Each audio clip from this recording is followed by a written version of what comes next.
Mesdames et messieurs, bonjour et bienvenue à cette émission. Alors que beaucoup pensaient qu'ils étaient totalement rangés, eh bien, erreur, ils sont de retour. Ces gros engins de libération des espaces publics illégalement occupés à Plakodi et à plusieurs autres endroits à Cotonou. Eh bien, des populations ont une fois encore été déguerpies. Sont-elles des récidivistes ou comment peut-on expliquer la reprise de cette opération de déguerpissement? Nous allons en débattre dans quelques minutes avec mes confrères déjà sur ce plateau. Nous évoquerons aussi dans cette émission les conséquences du dragage du sable. Quand le gain supplante l'environnement, à quoi peut-on s'attendre? C'est le sujet du dossier de la semaine, mais avant le développement de tous ces sujets, vous auriez suivi la revue de presse économique de la semaine présentée par Lazare Migan et le mini-journal présenté par Nadège Omaladessani. Bienvenue à Wikeko.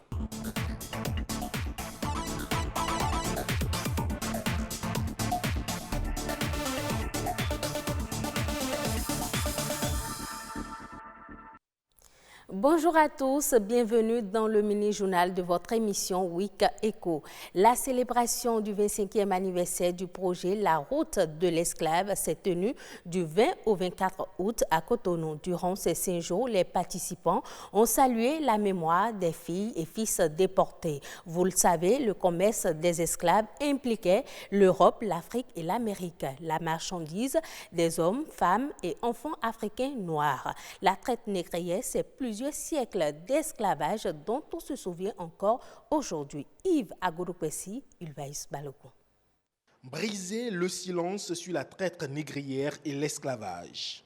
Tel est le sens du projet La Route de l'Esclave, lancé en 1994 à Ouida. C'est un projet qui s'intéresse donc au processus de la traite, comment ça s'est passé, ce trafic d'êtres humains et comment les captifs qui ont été transformés en esclaves par la violence, la coercition, ont survécu, comment ils ont résisté, qu'est-ce qu'ils ont apporté, comment ils ont pu garder leur culture, comment ils ont influencé les sociétés esclavagistes et tout le mouvement d'émancipation. Et enfin, quelles sont les conséquences de cette histoire aujourd'hui dans les sociétés contemporaines, c'est-à-dire les préjugés raciaux sur les Africains et les personnes d'ascendance africaine, la discrimination, le racisme et donc tous les héritages qui se perpétuent aujourd'hui. La route de l'esclave, c'est un lieu de mémoire unique et exceptionnel. Située à Ouida, sur les rives du golfe de Guinée, cette route fait revivre les derniers pas des 2 millions d'hommes, femmes et enfants qui ont été déportés. C'est l'occasion pour tous les chercheurs, les historiens, les professeurs et tous les experts qui travaillent sur la question de la traite de se retrouver de temps en temps pour faire le point sur les avancées, sur les problèmes qui sont toujours patents, qui restent à gérer autour de cette thématique. 25 ans après son lancement, la route de l'esclave, c'est 7 étapes et 4 kilomètres pour remonter le temps et rendre hommage. La reconnaissance d'un certain nombre de sites touristiques. Cela développera le tourisme mémoriel. Et vous le savez mieux que quiconque, quand il y a un touriste qui arrive quelque part, il est logé dans nos hôtels, il mange, il achète des souvenirs. Le développement économique qui est derrière intéresse beaucoup le tissu économique du Bénin.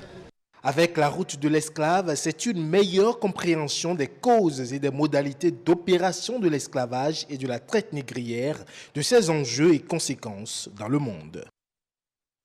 On reste sur la route pour parler cette fois des conducteurs de minibus usagers du tronçon à Bomekalavi, Cotonou. Ils ont observé lundi dernier un mouvement de débrayage, une grève de 24 heures pour exiger des autorités préfectorales et de la police républicaine la libération des véhicules a résonné le week-end dernier le long de l'Est à Bomekalavi, Cotonou. Mais pour quelles raisons, on le découvre dans ce reportage signé Louis Koudogo, Iliad Bokova.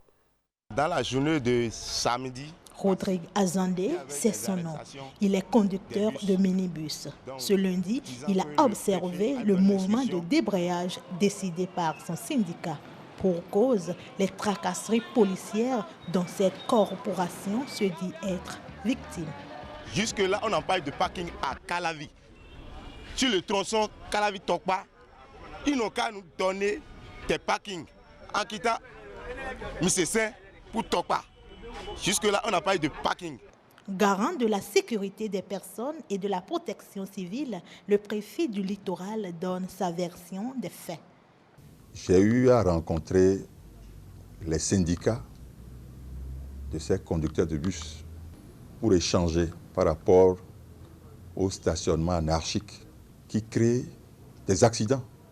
J'ai même eu à leur expliquer qu'il y a un problème de justice qui se pose parce qu'il y a quelques-uns qui vont sur les parcs et d'autres qui ont choisi de charger sur les chaussées. Réduire les cas d'accidents sur nos routes, c'est donc l'idée qui sous-tend la décision de l'autorité préfectorale qui reste intransigeante. Je voudrais vous dire de façon calme et ferme qu'il ne sera plus question de charger sur les chaussées. Nous allons combattre et rien ne peut émousser notre détermination. Une journée de grève, c'est sans doute des répercussions économiques.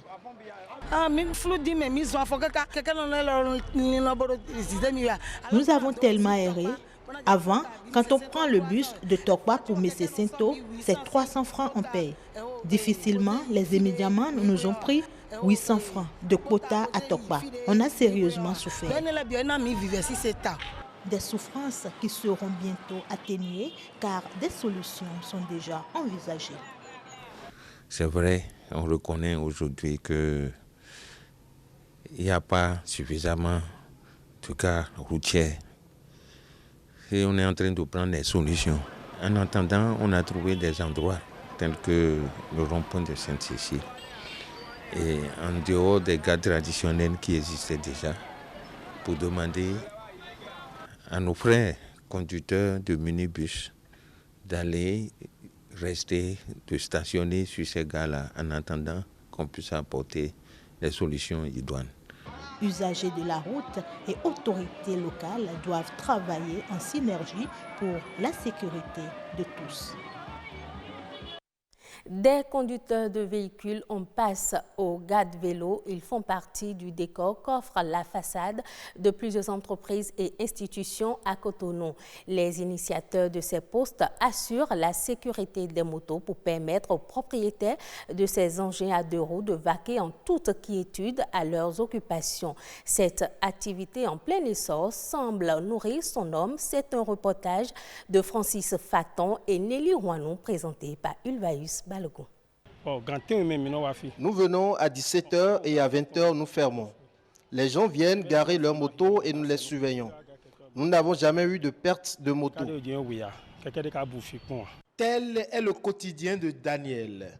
Son activité est de veiller sur ses motos.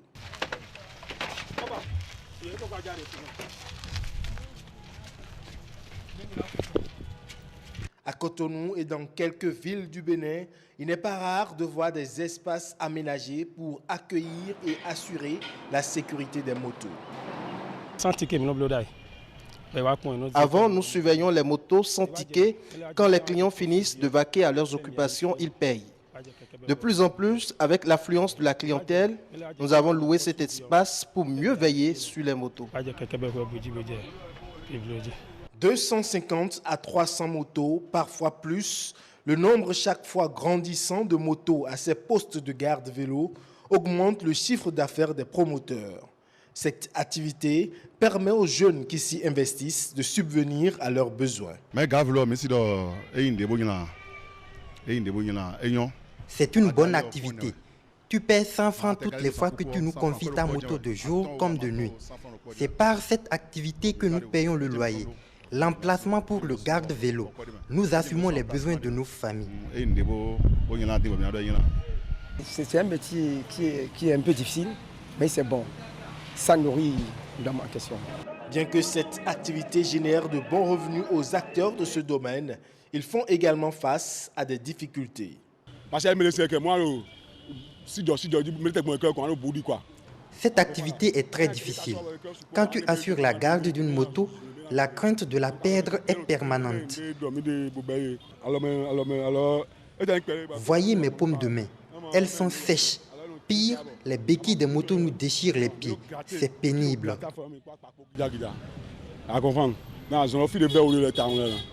Garde vélo, cette activité banalisée par le grand nombre semble rentable selon les acteurs.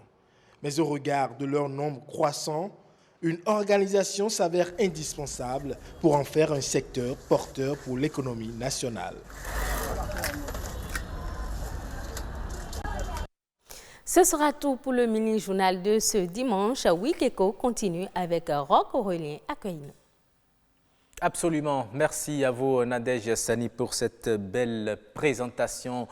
Et pour continuer à parler de l'actualité économique de la semaine, nous allons retrouver Lazare Migan qui nous a scruté les journaux ayant relayé les informations à caractère économique. Suivons ensemble la revue de presse économique de la semaine.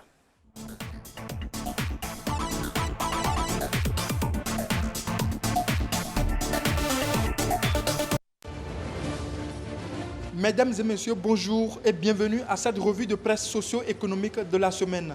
Le Bénin continue de séduire les investisseurs étrangers et c'est le journal La Nation qui nous rapporte la bonne nouvelle et affiche à sa une coopération Bénin-Japon, 6,9 milliards de francs CFA pour des infrastructures dans 75 communes. Dans sa parution du mercredi 21 août 2019, le quotidien du service public écrit: le Japon a autorisé le décaissement de près de 7 milliards de francs CFA pour la construction d'infrastructures scolaires et d'aménagements hydrauliques dans 75 communes du Bénin. À ce titre, 98 modules de 3 classes avec bureaux et magasins, 58 modules de 4 salles de classe, 2 retenues d'eau, 99 latrines dans des écoles primaires, 7 350 tables bancs pour élèves et 5 800 tables bancs pour écoliers.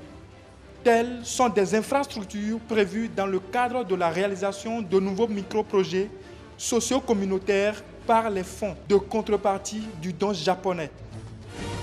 Du financement au détournement, restons avec le quotidien du service public La Nation. Dans sa parution du lundi 19 août 2019, le journal placade à sa une: gestion efficiente des deniers publics.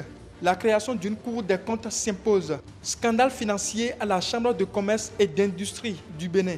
Lutter efficacement contre la corruption et le gaspillage des ressources publiques. La Cour des comptes est l'arme idéale pour une gestion efficace des ressources financières publiques. Tel est l'avis des partenaires au développement, avis corroboré par une étude commanditée par le ministère des Finances. Échanges commerciaux entre le Bénin et ses voisins. Le Nigeria ferme sa frontière. Une information que nous rapporte le journal Matin Libre dans sa parution du mercredi 21 août 2019. À en croire le journal, 2 principales raisons sous-tendent cette opération. En effet, pour la douane, la police, l'armée et les services secrets du géant de l'Est, il s'agit d'une part de stopper l'importation du riz, des véhicules d'occasion et bien d'autres produits interdits d'accès au Nigeria par voie terrestre. Avènement de la télévision numérique terrestre, le quotidien national d'information titre: les assurances du comité de pilotage à la RAC. Le président du comité de pilotage de la télévision numérique terrestre, Darius Kenom, a pris contact avec le président de la Haute Autorité de l'audiovisuel et de la communication, Rémi Prosper Moretti. Les 2 personnalités, en présence de la vice-présidente de l'institution, ont échangé sur le dossier de la télévision numérique terrestre. Selon Darius Kenom, les installations techniques sont terminées sur toute l'étendue du territoire national. Assainissement au Bénin. Les plages bientôt dotées de latrines et de poubelles. C'est le journal Bénin Intelligent qui nous informe dans sa parution du lundi 19 août 2019 et écrit: le gouvernement a prévu d'installer sur les 125 km de côte 200 latrines et 200 poubelles. Restons dans le domaine de l'assainissement pour clore cette revue économique. Le journal du service public La Nation titre « Cotonou, ville propre ». La répression s'annonce à nouveau. La capitale économique du Bénin doit retrouver ses attributs de ville à travers sa salubrité, nous rapporte le journal et précise dans ce cadre que les vendeurs du marché d'Antokpa et environ ont reçu la visite des forces de l'ordre vendredi 16 août dernier à la faveur d'une opération de désengorgement des lieux. Fin de cette revue de presse économique. Merci de l'avoir suivi.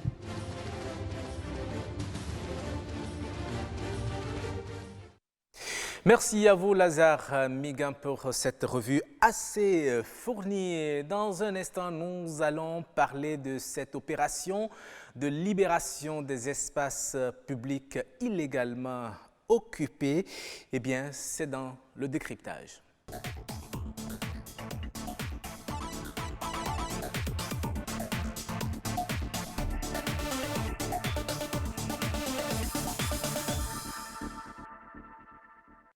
Et comme je vous l'annonçais, mes invités ils sont déjà sur ce plateau. J'ai le plaisir de vous présenter Marcel Zoumeno. Bonjour. Bonjour Roch. La pleine forme? Ça va. D'accord. Et en face de vous, Benoît Randia. Bonjour. Oui, bonjour. Un habitué de ce plateau. Vous avez constaté avec moi et tous les téléspectateurs d'ailleurs que beaucoup de populations en tant qu'ont été déguerpies des espaces publics illégalement occupés. Qu'est-ce qui peut justifier la reprise de cette opération, Benoît Randia? Bon, les autorités, on ne peut que donner en même temps la réponse des autorités. Ces autorités estiment que c'est en fait l'espace public. C'est-à-dire que c'est l'espace qui appartient à l'État et qu'en principe, et ça c'est vrai, on ne devait pas occuper l'espace qui appartient. Tout le monde devrait pouvoir le savoir. Et on le sait, mais bon, vous savez, il y a toujours eu un problème, surtout à Roulakondi, un problème d'espace public, d'espace privé, une différenciation difficile à faire entre espace public et privé. Vous n'êtes pas sans savoir que parlant de déguerpissement, ce n'est pas la première fois. Oui, ce n'est pas la première fois. C'est déjà au temps du ministre de l'Environnement qui aujourd'hui est à Boubé que tout ça avait commencé. Mais il y a eu relogement. L'État, après avoir cassé, n'a pas mis en valeur cet espace-là. Et c'est ça un peu là où le bas blesse. Et donc, la nature ayant horreur du vide, les populations n'ayant pas été recasées d'une manière ou d'une autre, on pensait revenir. Mais et là, elles n'ont pas été informées du tout. Elles ont été, selon ce qu'elles ont dit, elles ont été surprises de voir les gros engins de la préfecture débarquer sur les lieux et réduire complètement en cendres leurs habitations. Du coup, ils se sont retrouvés à la Belle Étoile. Est-ce qu'on ne pouvait pas les avertir qu'il y a une opération du genre en vue? Je vais commencer par une assertion qui dit, déclinée sous forme de texte de loi, qui dit, article 1er, l'État a toujours raison. Article 2, au cas où l'État n'a pas raison, se référer à l'article 1er. Donc, d'une manière ou d'une autre, l'État a toujours raison. En fait, moi, je ne suis pas venu sur ce plateau pour dire que l'État a tort. Je suis venu pour dire que l'État a raison, mais pour dire que dans cette raison de fait de l'État, ceux qui sont chargés d'appliquer cette raison de fait doivent y mettre de la raison. D'accord, ils doivent y mettre de la raison. Je ne sais pas si c'est ce que pense aussi Marcel Zoumeno. Est-ce que vous pensez que dans cette opération, dans cette reprise de l'opération de déguerpissement, l'État a raison d'avoir mis à la Belle Étoile ces populations de Plakodji et même à Fidjirosé? On a rasé des gens sans les avoir prévenus. Bon, moi, je crois que l'État n'a pas raison. Bon, ça dépend de ce qu'on met dans la notion de l'État. En tout cas, moi, je vois l'État comme une institution qui est au service du peuple. Bien sûr. Et donc, si c'est une institution qui est au service du peuple, il faut que cette institution travaille à garantir les droits et le minimum pour ce peuple. Et donc, même si les textes de loi disent que les berges font partie du domaine public, Et il faut un travail de sensibilisation avant de déguerpir les gens. Parce que ce que nous avons vu le mardi dernier... Est-ce que ce travail n'a pas été fait? Vous savez, moi, je m'en tiens aux images que j'ai vues. Autant de l'ancien préfet Modeste Toboula, il a fait des descentes sur ces lieux. Donc, ces populations devraient savoir qu'elles occupaient un espace public. Donc, on n'avait pas véritablement besoin de le rappeler. Oui, ils savent, je crois qu'ils savent qu'ils occupent un domaine public, mais c'est la manière dont ils ont été, vous voyez, en tout cas pour les images que j'ai vues, c'est vraiment sauvage et vraiment inhumain, où des maisons étaient démolies et il y a certains qui étaient même sur les lieux de travail et qui disaient que c'est des coups de fil qui les ont fait ramener à la maison. C'est la manière dont ça s'est passé qui pose problème, parce qu'en réalité, après tout, ce sont des citoyens béninois. On a beau avoir un projet d'urbanisation, on a beau avoir un projet de développement pour la zone, mais après tout, il faut que les citoyens puissent quand même vivre dans leur pays. Il faut qu'ils puissent se loger. Et je crois que là, qu'il y a un problème humanitaire qui se pose parce qu'il y a beaucoup de personnes qui se retrouvent sans abri, des élèves... C'est vrai qu'on ne peut pas se réjouir des conséquences de cette opération de déguerpissement, mais selon vous, qu'est-ce qui peut justifier cette reprise? À un moment donné, on a pensé que bon, c'était fini, mais du jour au lendemain, l'État a repris. Est-ce que c'est parce que ces populations se sont montrées récidivistes que l'État a dû agir ainsi? Non, je crois que pour le cas de Khourakoyi, c'est un cas spécifique. Et mon confrère Benoît a dit tout à l'heure que c'est un cas à part parce que chaque fois, tous les régimes ont géré le dossier Khourakoyi et les gens, chaque fois, on les chasse, ils reviennent. Donc, ça fait que c'est un dossier délicat. Mais je crois que si le gouvernement décide encore d'agir de la manière dont il a fait, c'est peut-être qu'il y a un projet qui est imminent. Moi, je suppose qu'il y a un projet qui est imminent parce qu'en temps, on avait entendu parler de construction d'infrastructures dans l'emprise, dans cette zone-là. Je crois qu'il y a un projet imminent. Mais sinon, au même moment, il n'y a pas de raison de déguerpir les populations, de raser des maisons et de laisser l'espace en rade, parce que la nature aurait dit vite, quand on laisse l'espace en rade, les populations vont revenir. Peut-être ils vont construire des taudis, mais ils vont revenir. C'est vrai que je prends le cas de la gare de l'espace, un triangulaire qui était occupé comme gare à Tokpa. C'est vrai qu'on a déguerpi, mais aujourd'hui, c'est devenu l'urinoir public. C'est devenu un lieu où les gens viennent faire du n'importe quoi. Je vois les policiers de temps en temps qui viennent chasser les gens, les cambis s'installent et beaucoup d'autres personnes commencent par s'installer, puisque les déguerpissements ont eu lieu en janvier 2017. Ça fait quand même plus de 2 ans. Et je ne souhaite pas qu'on puisse déguerpir les gens de façon aussi sauvage et qu'on laisse l'espace en rade. Je crois qu'il doit avoir un projet. S'il n'y a pas un projet, je trouve très méchant cette approche des choses. Oui, c'est votre approche. Mais est-ce que vous pensez que c'est vraiment méchant? Ces espaces, surtout les trottoirs qui ont été déguerpis en 2017, comme le rappelait tout à l'heure Marcel Zoumenou, est-ce que ce n'est pas ça qui a permis le développement de la réalisation du projet asphaltage aujourd'hui? On a constaté pratiquement dans toutes les rues aujourd'hui, elles sont en chantier. Est-ce que ce n'est pas bien d'avoir libéré ces rues qui ont été illégalement occupées? Bon, si nous allons vers l'asphaltage, vers les vonds, comme nous les appelons, ces rues qui sont en train d'être mises en valeur, on peut, d'une manière ou d'une autre, encore qu'à ce niveau-là, les populations étaient averties que, bon, dans votre quartier, il y a le projet asphaltage, ceux qui ont les boutiques et autres doivent dégager.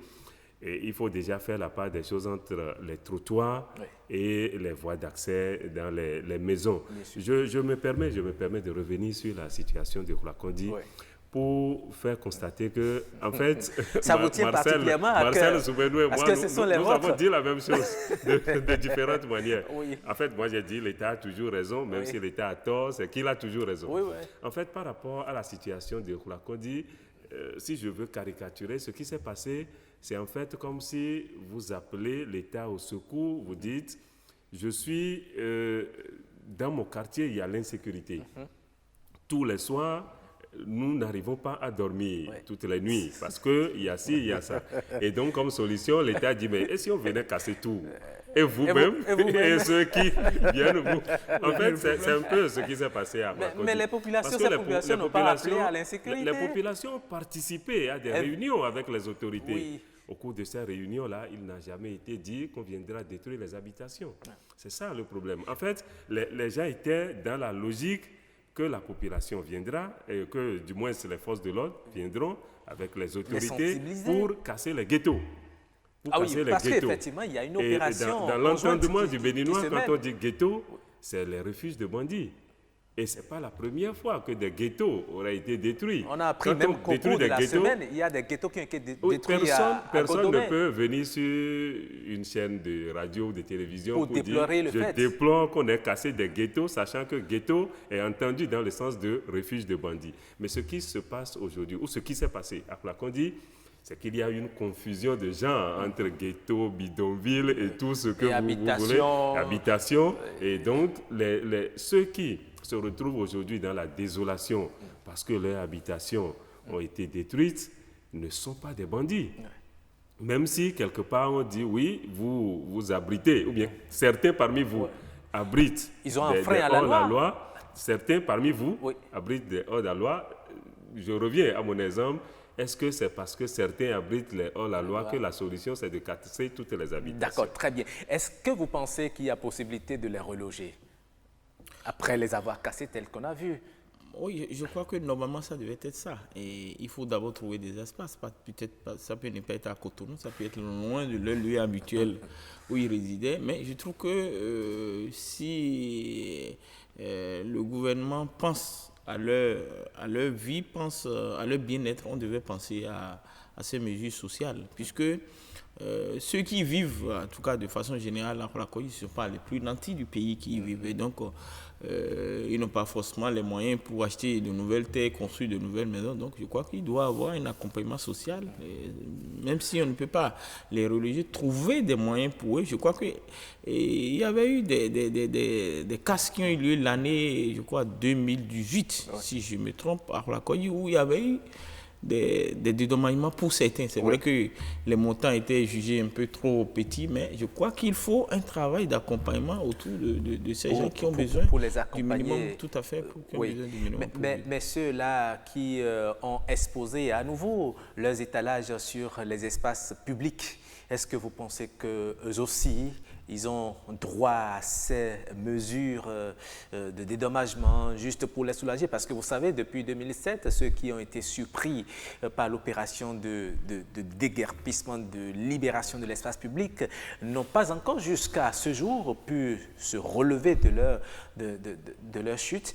Est-ce que vous pensez qu'aujourd'hui, il faut aussi penser à ceux-là? Oui, quand nous parlons d'espace public, je souhaiterais qu'on puisse déjà enlever les trottoirs.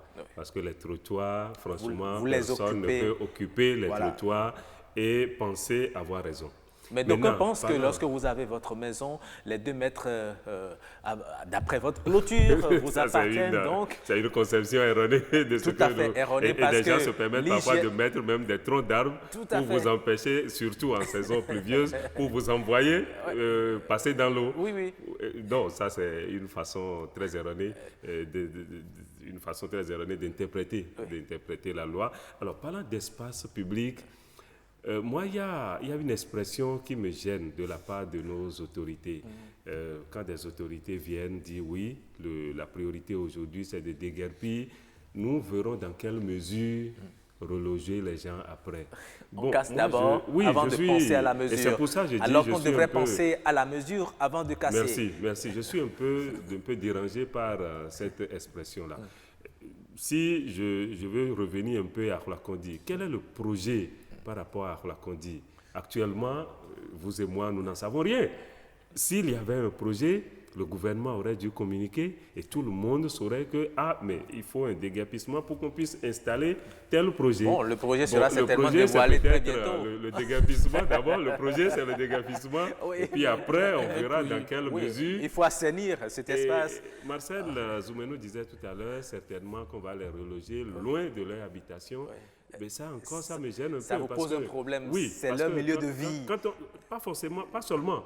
Quand on dit Khoulakondi, n'oubliez pas qu'il y a un lien avec Grand Popo. Et quand on dit Grand Popo, c'est des gens, pour la plupart, pêcheurs qui ont besoin d'être proches de la mer. Quand vous relogez quelqu'un de Khoulakondi à Calavi, ce sont vos parents. C'est comme si il va prendre le tassi pour... Oui, c'est comme si vous lui enlevez sa raison de vivre.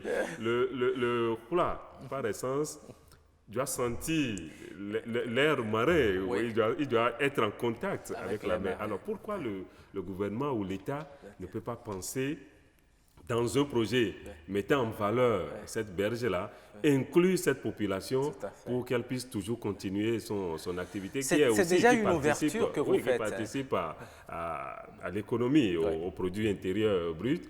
Pourquoi ne pas insérer cette population-là dans ce projet qui peine à sortir pour qu'on puisse finir avec ces déguerpissements cycliques et cette désolation qui viennent presque chaque année. C'est une très belle proposition que vous faites déjà, Benoît Rondias, et cela va certainement tenir lieu de votre mot de fin puisque le temps imparti est déjà épuisé. Marcel Zoumenou, est-ce que vous pensez qu'aujourd'hui, il y a encore quelque chose à faire à ces populations, même si l'objectif, c'est d'assainir les espaces publics, c'est d'assainir la plage de Khoulakondi?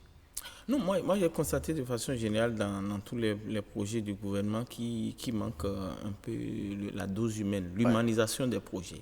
On peut avoir toutes les grandes ambitions pour son pays, mais il faut penser à l'homme. L'homme doit être au cœur de tout développement. Parce que si on fait les choses, comme il a dit, en n'associant pas déjà la population et en donnant l'impression que c'est fait contre eux, et en impiétant sur les intérêts pour réaliser un projet, je ne suis pas sûr qu'ils vont rester dedans, qu'ils pourront accompagner pour la réussite du projet. Et je trouve salutaire l'idée d'intégrer cette pratique de pêche maritime artisanale.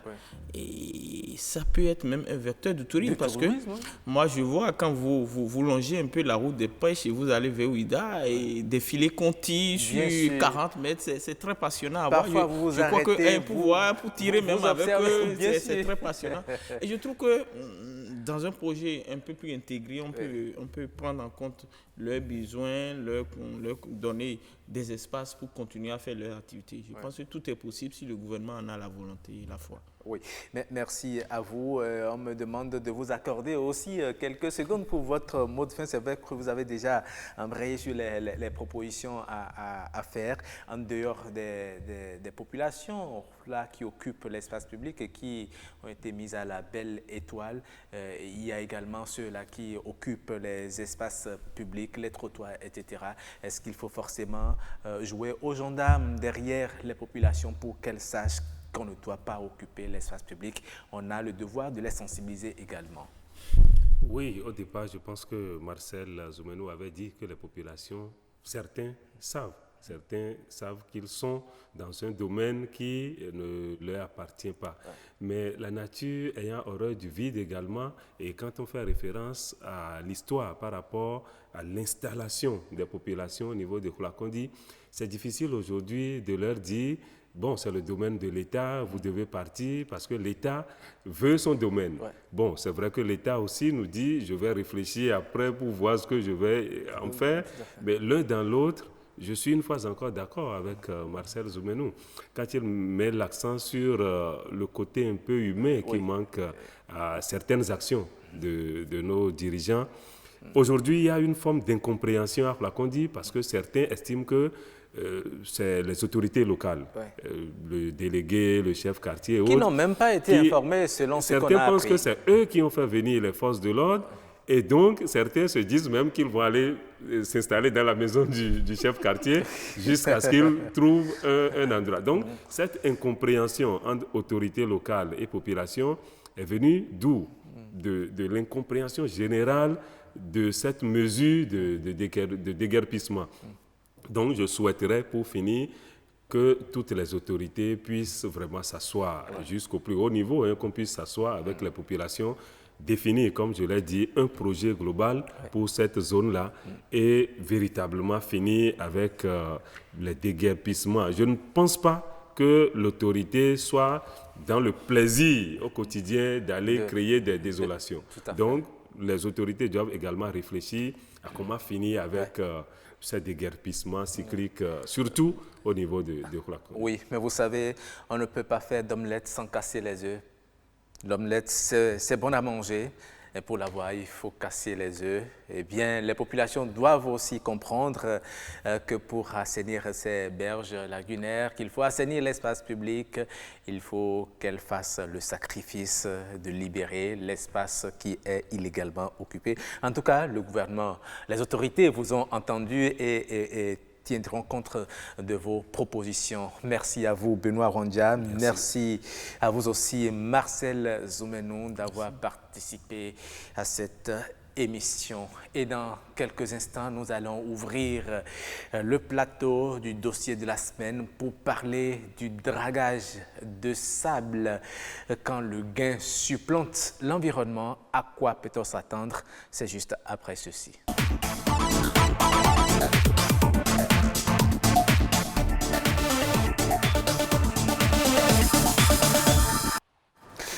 Voilà, l'activité de dragage de sable est en plein essor au Bénin. On y gagne beaucoup et au même moment, on crée beaucoup de problèmes à l'environnement. C'est bien de cela que nous allons parler dans le dossier de la semaine. Mais avant, je vous invite à suivre ce reportage. Plus un seul jour ne passe sans que les populations de Djekota, dans l'arrondissement de Godomè, ne crient leur ras-le-bol. Elles subissent au quotidien les nuisances causées par l'installation et l'exploitation des carrières de sable. Une activité qui a vu le jour il y a quelques années après l'interdiction de la commercialisation du sable marin. L'État a pris l'option d'encourager que des investisseurs économiques s'engagent dans cette voie-là après l'interdiction du prélèvement du sable marin. Et donc l'État a mis en place des mesures incitatives. C'est ainsi que mon épouse et moi nous sommes lancés dans ce business-là qui au fil du temps s'est révélé très complexe. Bien que le sable soit utile aux populations dans leurs différents besoins en construction, le dragage n'est pas sans conséquences sur l'environnement. L'État est très regardant de l'impact que cette activité pourrait avoir sur l'environnement. Et il y a un plan qui est défini auquel souscrit l'investisseur. Par exemple, notre activité consiste à prélever du sable et donc à créer des plans d'eau. Et cela a forcément une influence sur l'équilibre du milieu. Et nous sommes contraints de faire de la réparation au moment où nous devons nous en aller. La gestion des zones humides est une gestion délicate parce que les zones humides constituent des écosystèmes fragiles. Il y a des endroits où vous avez la faune, vous avez la flore, vous avez l'eau. Ces endroits-là nécessitent beaucoup d'attention. Lorsque, dans l'exercice de leur métier, les promoteurs ne respectent pas le contenu du plan de gestion environnementale et sociale de leur projet, cela perturbe fortement le fonctionnement de l'écosystème. Vous savez, il y a des endroits où les gens ont eu à exploiter ces carrières-là et sans restaurer les sites, ils sont partis. C'est des dégâts que l'on porte à l'environnement. Les populations, quant à elles, demandent un regard bienveillant des autorités à divers niveaux. Mieux, elles plaident pour un bon civisme de la part des exploitants de carrières. Nous avons trop de difficultés, surtout au niveau de nos voies. Les promoteurs en font un peu, mais il va falloir que l'État même regarde un peu dedans. La seule chose qui nous dérange dans cette situation est qu'il y a trop de sable sur la voie, ce qui rend la tâche difficile aux usagers et surtout aux enfants. Nous exhortons les autorités et les promoteurs des carrières à nous réparer la voie. Si le sable extrait de ces carrières est indispensable en tant que matériau de construction, la régulation de ce secteur est importante pour assurer sa survie et permettre aux populations ainsi qu'aux exploitants d'en bénéficier. Merci à vous. Ulvaeus Balogun, notre invité, il est déjà sur ce plateau. Il répond au nom de Edmond, Dr Edmond Sossoupé. Il est enseignant, chercheur à l'université d'Abomey-Calavi. Il est biologiste aménagiste de l'environnement, ancien directeur général de l'ABE, l'Agence béninoise pour l'environnement. Oui, c'est le profil parfait pour parler justement de ce sujet. Bonjour et merci d'avoir répondu à notre invitation. Oui, merci et bonjour à toi, monsieur Akwaino. Voilà. Oui, Patrick Kadiagojo, oui, vous êtes très bien habillé avec votre gobi. Bonjour, merci. Il y a une fête qui pointe à l'horizon. Pas du tout. D'accord. Pas du tout. Oui, nous parlons du dragage de sable et de ses conséquences sur l'environnement. Tout à fait. Bonjour, chers téléspectateurs. Les carrières de sable sont souvent exploitées au mépris de la réglementation en vigueur, une situation qui n'est pas sans conséquences sur l'environnement, surtout sur la santé des populations qui vivent aux alentours de ces sites de carrières de sable. Avec notre personne ressource, la première question, c'est de savoir qu'est-ce qu'une carrière de sable ou par quoi la reconnaît-on? Oui, merci beaucoup. Bonjour à vous, merci, chers journalistes. Une carrière de sable est un site aménagé sur lequel on exploite ou on extrait du sable. Cette extraction peut être artisanale, donc elle est faite avec des moyens rudimentaires comme on observe par exemple dans le lit de certains plans d'eau, de certains cours d'eau, où les populations plongent, ramassent du sable dans des récipients et viennent déverser dans des pirogues. Bon, ça, c'est une exploitation de sable, mais ça ne peut pas prendre le nom d'une carrière. Donc, une carrière, en général, c'est un site aménagé où l'exploitation est semi-industrielle ou industrielle. Donc, ce site dispose d'un certain nombre de dragues qui sont enfoncées dans le gisement et qui aspirent le sable et font remonter ce sable-là pour en faire un dépôt. Un dépôt. Et dites-nous, conformément aux tests qui régissent la gestion des sites d'extraction et d'exploitation de sable, quelles sont selon vous les zones ou les localités autorisées pour accueillir ces sites de carrières de sable? Oui, merci beaucoup. Vous savez, l'histoire des carrières de sable remonte aux années 2000, 2008, 2010. C'est même récent. Oui, c'est récent. C'est après vraiment l'interdiction du prélèvement du sable marin. C'est justement l'interdiction qui a occasionné cette filière d'activité. Pendant longtemps, les populations exploitaient le sable marin. Et il a été constaté que cette exploitation aggrave le phénomène de l'érosion côtière. Tout à fait. Et donc, à partir de 2008, il y a un décret qui a été pris et qui interdit l'exploitation du sable marin le long de toute notre côte et surtout dans l'embouchure de Cotonou. Le phénomène a été très profond à l'est de l'épi de Siafato, donc jusqu'à Sémin, il y a des quantités importantes de sable qui ont été prélevées. Annuellement, il y a plus de 450 000 mètres cubes de sable qu'on extrait de cette zone. C'est à la suite de ça que le décret a été pris, et dès que le décret a été pris, le gouvernement de l'époque a dit, mais si j'empêche les populations d'exploiter le sable marin, il faut bien que je leur trouve une solution. D'où les zones et les localités. Et c'est pour ça que le gouvernement a confié à l'Office béninois de la recherche géologique et minière de rechercher des sites, des gisements. Donc l'OBRGM a trouvé des sites. Et ces sites-là ont fait l'objet de ce qu'on appelle une évaluation environnementale stratégique, avec une participation active des populations.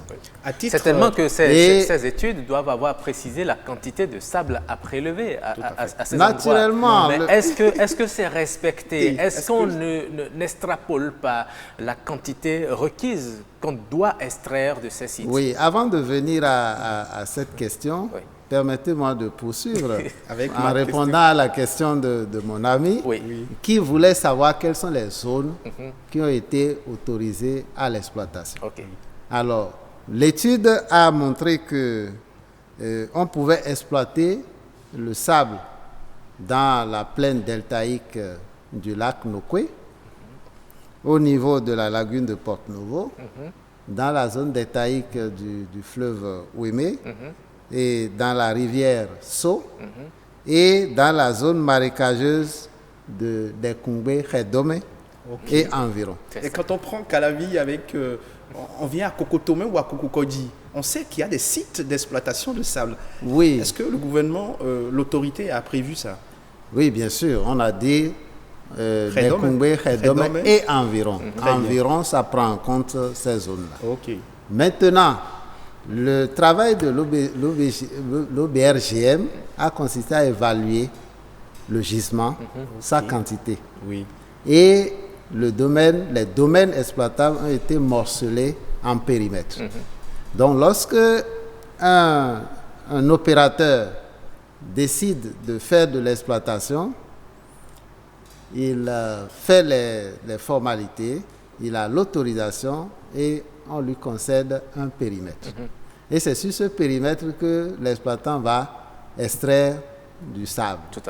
Maintenant, il y a des normes qui ont été fixées par le code minier qui dit que l'exploitation en profondeur ne doit pas excéder 12 mètres. Et est-ce que vous êtes sûr que lorsqu'on va se rendre sur ces sites, il n'y a pas déjà, on n'est pas déjà allé peut-être au-delà de oui, vous avez parfaitement raison. Mais lorsque la structure en charge des mines dit que l'on ne doit pas dépasser 12 mètres, quelle est la structure qui doit contrôler ça? C'est bien la structure qui a fixé la norme. Est-ce que vous voyez? Pendant longtemps, la gestion de l'exploitation du sable a souffert un peu d'une coordination des activités. Parce que l'Agence béninoise pour l'environnement est le bras du ministère en charge de l'environnement, responsable pour veiller sur la bonne exploitation de notre environnement. Je vous avais présenté en tant que directeur, ancien directeur général de l'ADC. C'est pour savoir si vous avez pu contrôler, au moment où vous étiez aux affaires, vous avez pu contrôler justement l'extraction, le dragage du sable selon les normes prescrites. Bien sûr que oui. C'est-à-dire que jusqu'à un passé récent,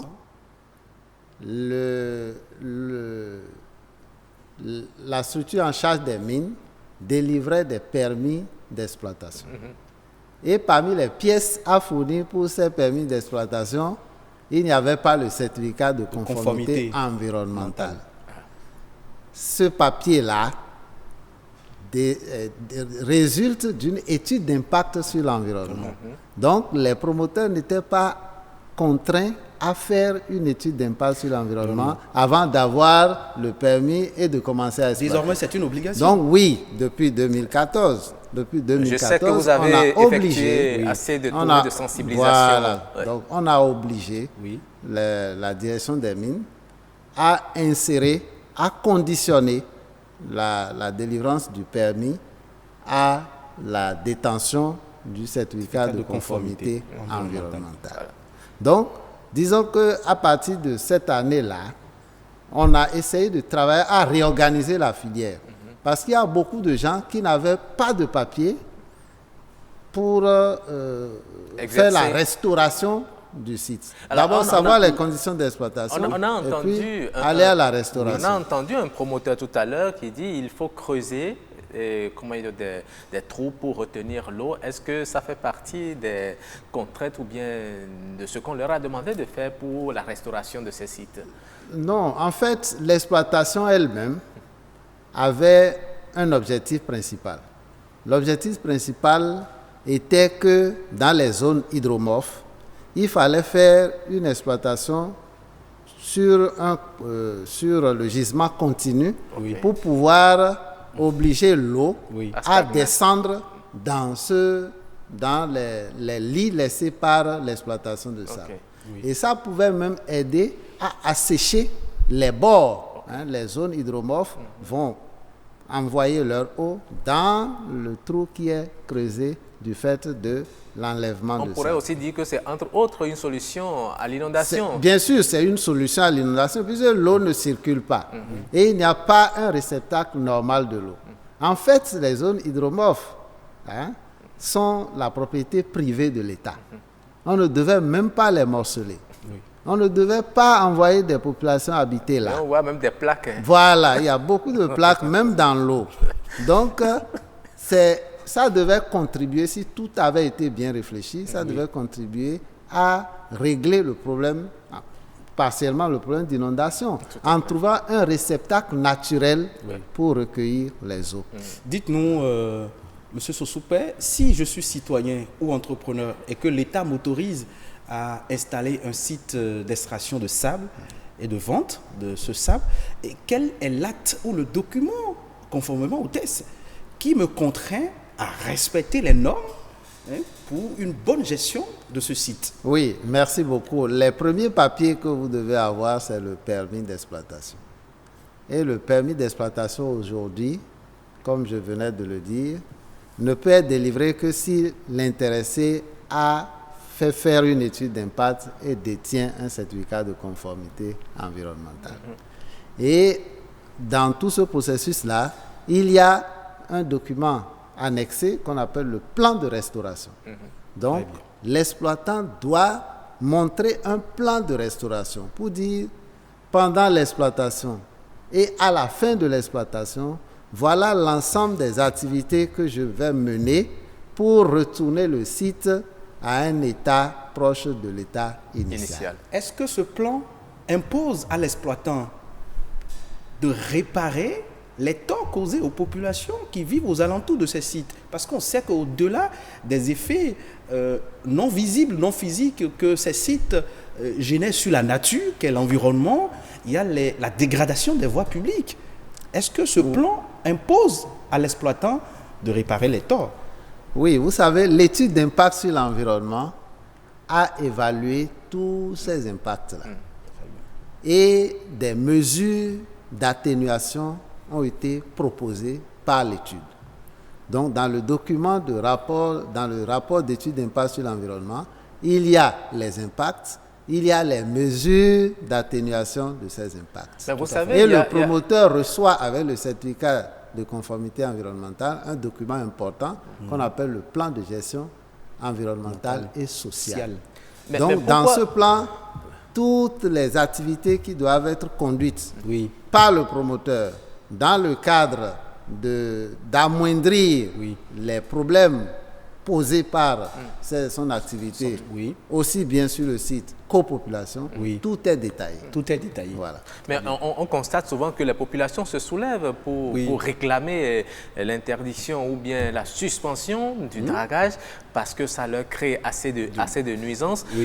Est-ce que c'est parce qu'elles n'ont souvent pas les rétributions qu'il faut qu'elles se soulèvent de cette manière? Ben, vous savez, l'activité en elle-même cause des nuisances, ne serait-ce que le trafic des camions. Tout à fait. Maintenant, les études ont prévu comment ça va se faire pour que cela n'affecte pas gravement la quiétude des populations. Maintenant, est-ce que les exploitants respectent ce que le document que le ballon défi. Deuxième chose, il est établi aussi que les exploitants doivent apporter des appuis aux populations à travers un certain nombre d'infrastructures. Par exemple, faire des centres sociaux, construire des salles de classe, parce qu'ils doivent partager un peu une partie de leurs bénéfices. Bien sûr, bien sûr. Ça, c'est prévu même dans le dispositif. C'est prévu. Et il est prévu aussi que les exploitants doivent constituer un fonds qui est destiné à la restauration. Tout à fait.